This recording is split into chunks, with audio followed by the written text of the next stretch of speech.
Salve família! Ele não era apenas um líder. Ele foi o CEO de um dos maiores cartéis que o mundo já viu. De túneis subterrâneos a frotas aéreas que cruzavam continentes.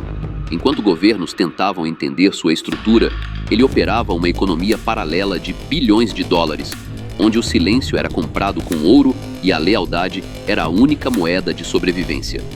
Neste episódio, contarei como El Chapo Guzmán desafiou nações e construiu um legado obscuro que resiste até hoje. Se você busca a verdade por trás das manchetes, deixe seu like e inscreva-se para não perder nenhum episódio. Considere se tornar membro para apoiar ainda mais nossas investigações. Bora pro vídeo.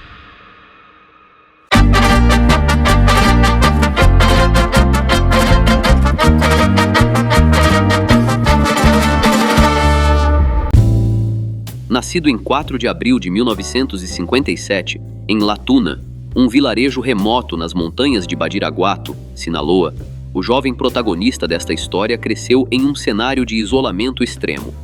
Aquela região, situada no coração do que muitos chamam de Triângulo Dourado, era um território onde as oportunidades eram tão escassas quanto o terreno era acidentado.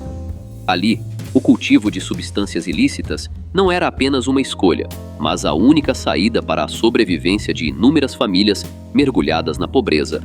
Seu pai, um agricultor local, era conhecido tanto pelo temperamento difícil quanto pelo consumo excessivo de álcool.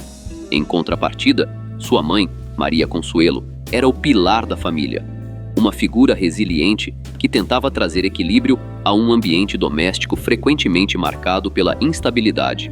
Desde cedo, ele aprendeu o valor do trabalho duro, cuidava das plantações e percorria as ruas vendendo doces e frutas para ajudar no sustento de casa. Com uma educação formal, que não passou do 3º ano do ensino fundamental, ele logo percebeu que seu destino seria traçado na prática. Ainda na adolescência, começou a gerenciar seus próprios cultivos, negociando sua produção com distribuidores da região. Esses primeiros passos foram fundamentais para que ele compreendesse não apenas a logística do mercado clandestino, mas também as regras severas que regiam aquele mundo. Quem o conheceu na juventude o descrevia como alguém pragmático, extremamente disciplinado e com uma ambição silenciosa. Ele estava decidido a deixar a miséria para trás a qualquer custo. Na década de 70, quando as rotas comerciais internacionais começaram a se transformar e o México se tornou a ponte estratégica para o mercado norte-americano, o jovem encontrou a oportunidade que buscava. Com determinação e um foco fora do comum, ele ingressou em um setor que mudaria sua vida e a história da região para sempre. Ele começou de baixo, como sicário para Pedro Avilés e posteriormente conduzindo veículos carregados com erva para o cartel de Guadalajara, a estrutura mais influente do país naquele período. O líder daquela organização, Miguel Ángel Félix Gallardo, era visto como um estrategista que converteu uma rede informal de transportadores em um consórcio sólido, com comando centralizado, bases estabelecidas e uma gestão financeira rigorosa. O papel dele envolvia a parte operacional, assegurando que os carregamentos partissem pontualmente e alcançassem o destino com segurança. Falhas eram inaceitáveis. Ele consolidou uma fama de ser o indivíduo capaz de viabilizar qualquer transporte. Contemporâneos lembravam que ele pouco dizia, mas tudo monitorava. Ele compreendeu como a mercadoria fluía dos centros produtores da Colômbia para os intermediários locais e, finalmente, para os distribuidores estrangeiros. Ele decifrou como os recursos financeiros retornavam através de companhias de fachada e trocas no mercado paralelo, e como o uso cirúrgico da coerção garantia que toda a engrenagem operasse de forma impecável. Quando Félix Gallardo foi detido em 1989, após o caso envolvendo o agente federal Henrique Camarena, a organização de Guadalajara se fragmentou. Ele percebeu ali uma abertura única. As prisões desestabilizaram a velha guarda, deixando as rotas de transporte da costa do Pacífico até a fronteira norte, vulneráveis a qualquer um com ousadia e organização para assumi-las. Em parceria com Guero Palma e Ismael Zambada, ele agiu rápido para fundar o que seria o Cartel de Sinaloa, baseada em lealdade, rigor operacional e poder de dissuasão. Diferente das estruturas rígidas de grupos estrangeiros, sua organização foi modelada como uma multinacional com franquias regionais, onde cada divisão, chamada de praça, geria sua própria área e logística, mas respondia a um conselho liderado por ele e El Mayo. Esse sistema oferecia versatilidade. Se uma unidade caísse, as outras seguiam operantes. Abaixo deles, supervisores cuidavam da produção, logística, finanças e proteção institucional. Engenheiros criavam sistemas de embalagem e passagens, contadores geriam o fluxo de capital, especialistas químicos refinavam os produtos e chefes de segurança lideravam braços armados. Em meados dos anos 90, sua rede empregava milhares de profissionais, de pilotos a especialistas em tecnologia. Sua genialidade estava na logística. Ele notou que a hegemonia dependia do controle total das rotas, e assim, em locais como Tijuana e Nogales, seus técnicos ergueram as primeiras passagens subterrâneas de longa distância sob a fronteira.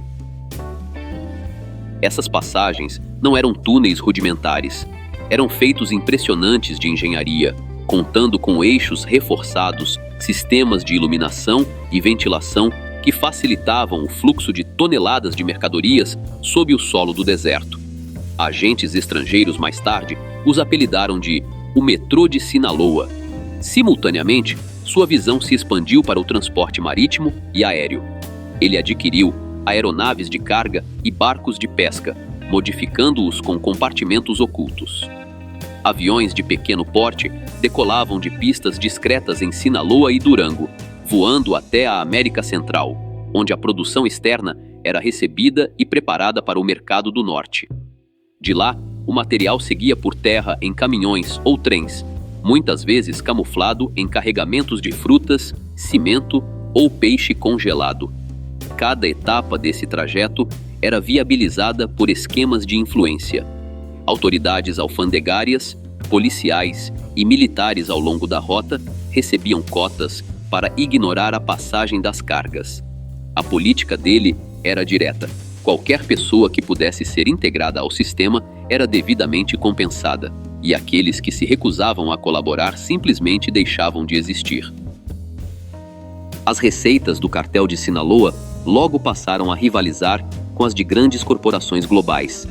Investigadores estimam que no final dos anos 2000, a rede movimentava mais de 500 toneladas de produtos anualmente, incluindo diversos tipos de substâncias químicas e derivados. Para integrar esses lucros ao sistema, ele utilizava empresas de fachada nos setores de agricultura, mineração, imobiliário e firmas de comércio exterior que operavam com Estados Unidos, Panamá e Espanha. O capital bruto circulava oculto em veículos e jatos particulares, enquanto os recursos regularizados retornavam por meio de transferências bancárias, empresas fantasmas e aquisições de imóveis. Bairros inteiros em Culiacán foram financiados por esses dividendos, incluindo residências de alto padrão, concessionárias e até templos erguidos como atos de devoção. Quando as instituições financeiras do Norte aumentaram o rigor nos controles após 2001, a organização se adaptou rapidamente, utilizando serviços de remessas e o transporte de grandes volumes de papel-moeda através de terminais aéreos. O cartel de Sinaloa preservava sua soberania por meio de uma rigidez implacável.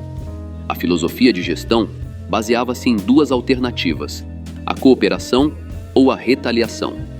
Aqueles que aceitavam os incentivos prosperavam, enquanto os que se opunham eram eliminados.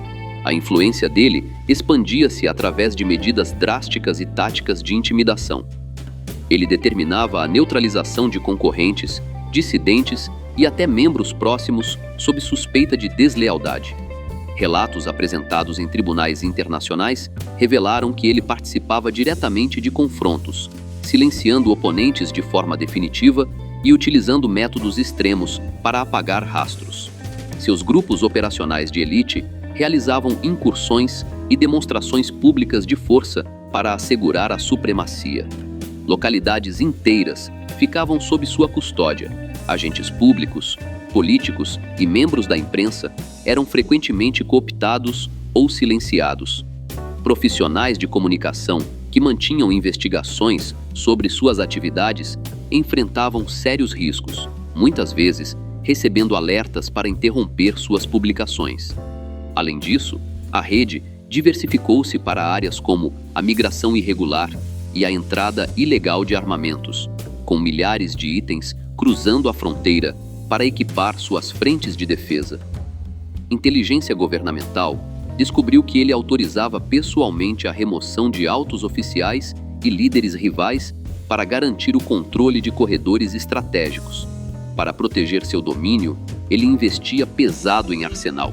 Seus subalternos adquiriam equipamentos de combate e veículos blindados através de conexões que iam do norte à América Central. Contudo, suas ferramentas mais eficazes não eram bélicas, mas sim recursos financeiros. A cooptação atingiu todos os níveis da estrutura social. Comandantes federais, oficiais e políticos foram integrados a folhas de pagamento ou convidados para parcerias estratégicas. Em troca, a organização recebia inteligência sobre operações, acesso a remessas marítimas e proteção institucional. Em tribunais internacionais, testemunhas descreveram repasses tão vastos que volumes de capital precisavam ser entregues em bolsas de carga. Essa rede de proteção blindou o líder por décadas. Sempre que ele era acuado, alguém de dentro do sistema invariavelmente o alertava primeiro. Nos anos 90, o grupo de Sinaloa travava disputas em múltiplas frentes. Em Tijuana, os irmãos Arellano Félix resistiam ao avanço sobre suas zonas de fronteira. Esse embate transformou cidades em zonas de conflito, com comboios em perseguição pelas ruas, emboscadas em locais públicos e unidades inteiras de segurança trocando de lado repentinamente. Quando investigadores descobriram suas passagens subterrâneas, ele simplesmente ordenou a construção de novas, mais profundas e extensas, demonstrando a adaptabilidade que definiria seu domínio. Em meados da década de 90, ele emergiu como a figura mais disruptiva do cenário local. A rápida expansão de sua rede colidiu com dinastias estabelecidas, levando o país a uma série de confrontos públicos nos anos seguintes. O corredor de Tijuana tornou-se o primeiro grande campo de disputa, onde cada lado buscava o controle de pontes internacionais e rotas aeroportuárias lucrativas. Agências estrangeiras começaram a entender a nova escala do problema. Não eram meros transportadores isolados, mas grupos equipados com tecnologia de comunicação, armamento avançado e orçamentos que rivalizavam com governos provinciais. Mais ao norte, em Juárez, sua rede desafiou a tradicional família Carrillo Fuentes. A disputa pelos pontos de travessia custaria milhares de vidas. Em cada confronto, ele seguia um princípio básico de diversificação. Se uma rota fosse bloqueada, outra seria aberta. Quando o acesso por Tijuana tornava-se restrito, ele mudava o foco para Sonora e Sinaloa, e depois para Chihuahua, sempre assegurando a passagem através de acordos locais. Para manter a engrenagem girando, ele construiu uma rede de proteção dupla, um aparelho de inteligência infiltrado na segurança pública e um sistema de patrocínio que alcançava as altas esferas políticas. Ex-agentes tornaram-se informantes. Oficiais forneciam escoltas para comboios ou avisos antecipados sobre incursões. Governadores e prefeitos aceitavam doações para obras financiadas com recursos integrados ao sistema. No nível federal, investigadores testemunharam que a organização investia milhões em troca de dados sobre pedidos de extradição e movimentações estrangeiras. Uma testemunha protegida em tribunais internacionais descreveu repasses de capital destinados genericamente ao governo. Os valores eram suficientes para assegurar o silêncio em cada posto de controle, de Sinaloa até a fronteira. Quanto mais seu nome surgia nas manchetes, mais sua imagem se tornava lendária. Cantores locais compunham baladas que o retratavam como o estrategista astuto que ludibriava figuras públicas, mas na realidade, ele havia se tornado uma delas. Um homem cuja fortuna dependia tanto de assinaturas burocráticas quanto de ações de força. Em 1993, contudo, sua influência o tornou visível demais. Em maio daquele ano, um confronto direto ocorreu no Aeroporto Internacional de Guadalajara entre Chapo e seus sicários e Ramon Arellano e seus homens de Tijuana. Na confusão, o cardeal Juan Jesus Posadas Ocampo perdeu a vida. O incidente chocou a nação e forçou uma resposta estatal rigorosa. Ele buscou refúgio além da fronteira sul, mas em poucas semanas, as autoridades locais, alertadas por agentes internacionais, realizaram sua detenção. Após ser transferido para o México, ele foi condenado a 20 anos na Unidade de Segurança Máxima de Puente Grande. Oficialmente, ele estava isolado de sua organização, mas na prática, geria seus negócios com uma eficiência ainda maior. Agentes facilitavam suas comunicações, entregando mensagens, aparelhos e ordens diariamente. Visitantes traziam provisões e atualizações, enquanto funcionários de diversos níveis eram compensados para ignorar as irregularidades. Ele recriou uma versão em miniatura de seu mundo exterior dentro dos muros, estabelecendo uma hierarquia entre internos e guardas, mantendo um fluxo constante de recursos e até organizando eventos sociais. Arquivos de inteligência revelaram posteriormente que turnos inteiros de funcionários estavam integrados à sua folha de pagamento. De sua cela, ele coordenava remessas, resolvia impasses entre seus gestores e autorizava a neutralização de oponentes fora da unidade. Em 2001, após 8 anos no local, surgiram rumores de uma transferência iminente e uma possível extradição. Então, na noite de 19 de janeiro, ele desapareceu. A versão oficial dizia que ele foi ocultado em um carrinho de lavanderia e levado por um portão de serviço. Investigações sugeriram que ele simplesmente saiu com o apoio da alta administração, que desativou câmeras e alterou registros. Independentemente do método, a evasão foi claramente um trabalho interno, custando milhões em incentivos e envolvendo mais de 70 colaboradores. Ao amanhecer, ele estava livre, seguindo para o norte sob escolta. A notícia gerou um grande constrangimento ao governo da época e confirmou a percepção de que o Estado havia perdido o controle de suas instituições. Das montanhas de Sinaloa, ele ressurgiu ainda mais influente. A década seguinte transformaria seu grupo na organização mais poderosa do planeta. Quando ele ressurgiu em 2001, encontrou um cenário nacional transformado. As reformas democráticas do governo de Vicente Fox haviam alterado as antigas redes de influência que antes mantinham os grupos sob controle. As forças de segurança estavam fragmentadas, governadores disputavam autonomia e a cooptação, antes centralizada, agora estava disponível para quem oferecesse mais. Nesse vácuo de poder, ele interveio, munido de recursos financeiros para garantir qualquer apoio. Em poucos meses, a estrutura de Sinaloa foi reorganizada. El Mayo tornou-se co-diretor, os irmãos Beltrán Leiva assumiram a gestão de segurança e operações de força, enquanto Nacho Coronel supervisionava a produção de sintéticos.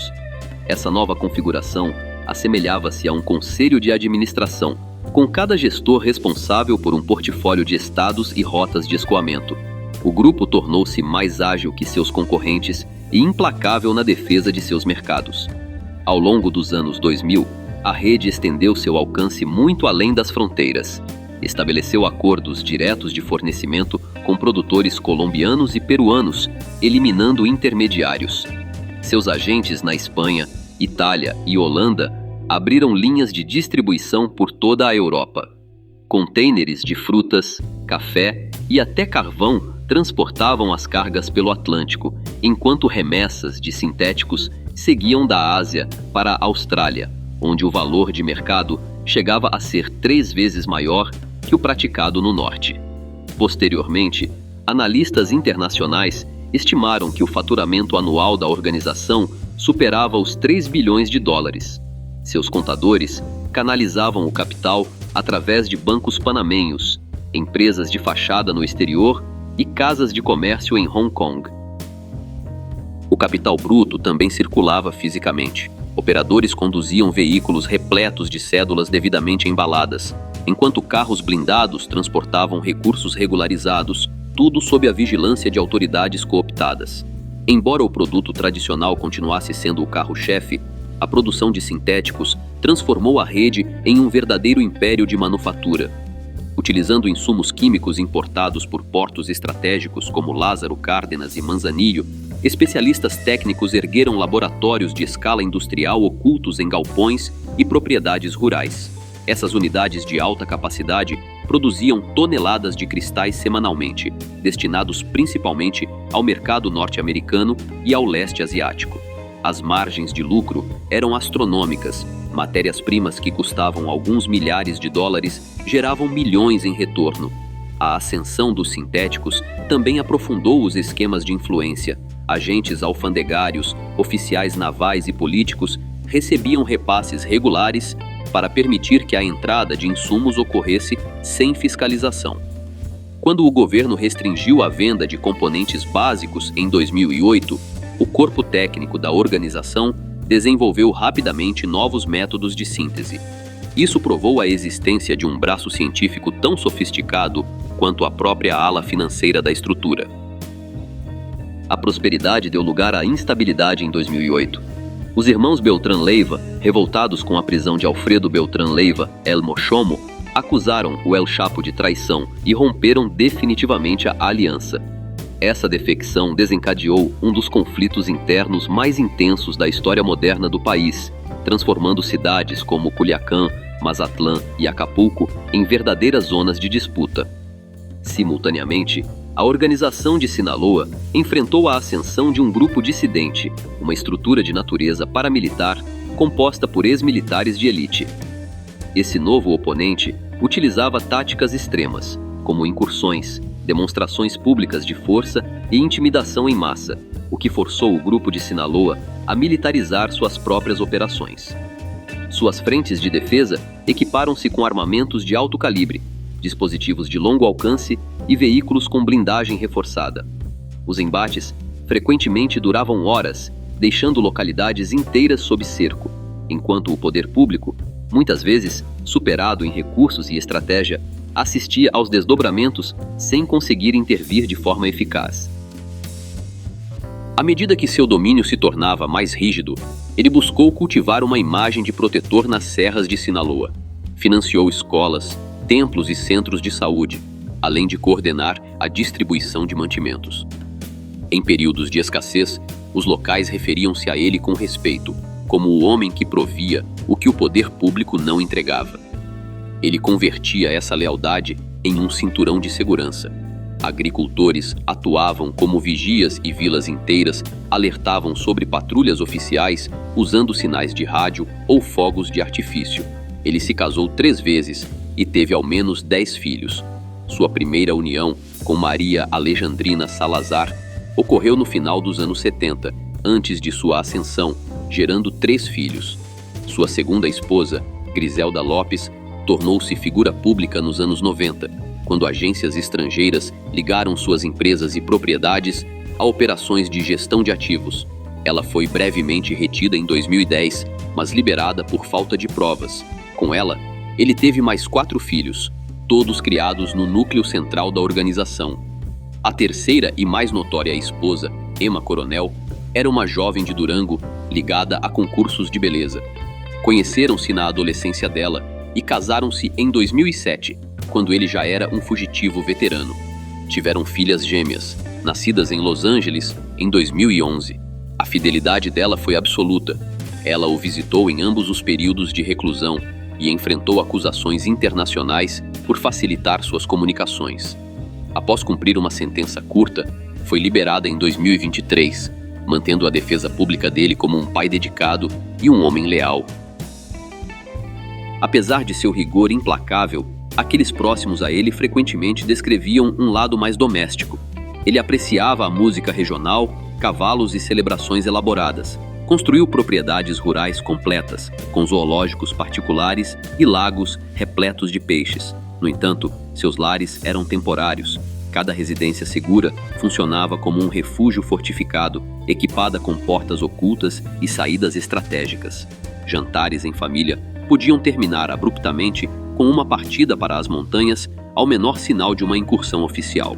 Quem negociava com ele recordava um homem que personificava tanto o fatalismo quanto o cálculo frio. Ele realizava preces antes das refeições, carregava um amuleto religioso no bolso e cercava-se de conselheiros espirituais. Podia ser cortês com visitantes e generoso com funcionários, mas autorizava uma neutralização com a mesma serenidade. Aliados notavam que ele tinha o sono leve, mantendo sempre proteção por perto e trocando de aparelhos e veículos diariamente. As contradições em sua trajetória eram profundas. Ele investia grandes somas em causas sociais, enquanto suas remessas internacionais contribuíam para crises de saúde pública em bairros inteiros ao redor do mundo. Após 13 anos como fugitivo, o destino começou a mudar. Em fevereiro de 2014, uma força-tarefa conjunta identificou uma série de aparelhos criptografados em um condomínio à beira-mar, em Mazatlán. Ao amanhecer do dia 22, fuzileiros navais romperam a entrada e realizaram a detenção do líder, encontrado sem resistência ao lado de sua esposa, Emma Coronel. A captura ocorreu sem confrontos e foi celebrada como um triunfo histórico. O presidente Enrique Peña Nieto declarou que o país provava ser capaz de superar a impunidade. Contudo, poucos em Sinaloa acreditavam que a estabilidade duraria muito. Ele foi transferido para a Unidade de Segurança Máxima de Altiplano, projetada especificamente para evitar episódios como o de Puente Grande. As celas eram monitoradas por câmeras, e os únicos pontos cegos eram as áreas de higiene pessoal. Ele parecia colaborativo, agindo com polidez e discrição perante os guardas, mas, do lado de fora, seu corpo de engenheiros e agentes cooptados trabalhavam intensamente. Na noite de 11 de julho de 2015, imagens de vigilância o registraram caminhando em sua cela antes de se abaixar na área do chuveiro e desaparecer sob o piso. Um duto estreito descia 9 metros até um túnel com mais de 1,5 km de extensão. Essa passagem era equipada com iluminação elétrica, ventilação e um veículo motorizado sobre trilhos. A saída ocorria dentro de uma construção inacabada em uma área rural próxima. Todo o projeto levou quase um ano, custou milhões e não teria sucesso sem a cooperação interna da unidade. Quando o alarme foi acionado, ele já estava a quilômetros de distância. Sua evasão humilhou a administração pública e cativou a atenção global. O nome mais notório do país havia sumido mais uma vez. 6 meses após sua última evasão, unidades de inteligência interceptaram comunicações que indicavam que ele negociava os direitos de sua biografia para o cinema, com a intermediação de figuras do entretenimento. Essa busca por reconhecimento provou ser fatal em 8 de janeiro de 2016. Fuzileiros navais realizaram uma incursão em uma residência em Los Mochis, Sinaloa, após um confronto tático que resultou na neutralização de vários de seus guarda-costas. Ele buscou refúgio através da rede de escoamento da cidade, mas foi interceptado em uma rodovia próxima. Missão cumprida, declarou a presidência em uma rede social, repetindo a frase de 2014, embora desta vez o clima fosse de cautela. Em janeiro de 2017, o governo optou pela extradição para os Estados Unidos. Seu julgamento em Brooklyn, 2 anos depois, abriu uma janela para o que muitos chamaram de um estado paralelo. Testemunhas descreveram remessas bilionárias de produtos restritos, ações de força contra rivais e a cooptação sistemática de autoridades, incluindo chefes de segurança e oficiais de alto escalão. As evidências eram contundentes. Em fevereiro de 2019, um júri federal o considerou culpado em todas as acusações: logística de itens ilícitos, gestão irregular de ativos e liderança em organização de longo prazo. Ele recebeu uma sentença de prisão perpétua, acrescida de 30 anos, e foi enviado para a Unidade de Segurança Máxima ADIS Florence, no Colorado, onde permanece até hoje sob isolamento permanente. A condenação de 2019 não significou o fim da organização de Sinaloa. Pelo contrário, a liderança migrou para seu antigo parceiro, El Mayo, e para seus filhos, conhecidos como os Chapitos. Eles modernizaram a estrutura investindo pesado em produtos sintéticos de alta potência, que exigem áreas de produção muito menores do que os antigos cultivos rurais. Autoridades internacionais agora os consideram figuras centrais em uma crise de saúde global. Suas operações seguem concentradas em Culiacán, onde o nome da família ainda inspira lealdade. Porém, Em 25 de julho de 2024, os chapitos enganaram El Mayo e o entregaram para os estadunidenses. Com isso, fecharam bons acordos para Ovidio Guzmán e Joaquim Guzmán Lopes. Desde a reclusão de El Chapo, a imagem do líder transitou da realidade para o folclore. Canções em bares e redes sociais exaltam sua astúcia, enquanto séries e documentários dramatizam suas evasões como se fossem roteiros de ficção. Para alguns, ele ainda representa uma forma de resistência. Para outros, simboliza a própria erosão das instituições do país. Seu nome tornou-se sinônimo da economia global de substâncias restritas, um ciclo contínuo de oferta e demanda que permite a ascensão de figuras semelhantes. A entrega de El Mayo desencadeou uma disputa aberta entre os chapitos e La Maíza, herdeiros de El Mayo. Porém, a estrutura de Sinaloa permanece amplamente operacional, demonstrando que o sistema que o criou continua, em grande parte, inalterado.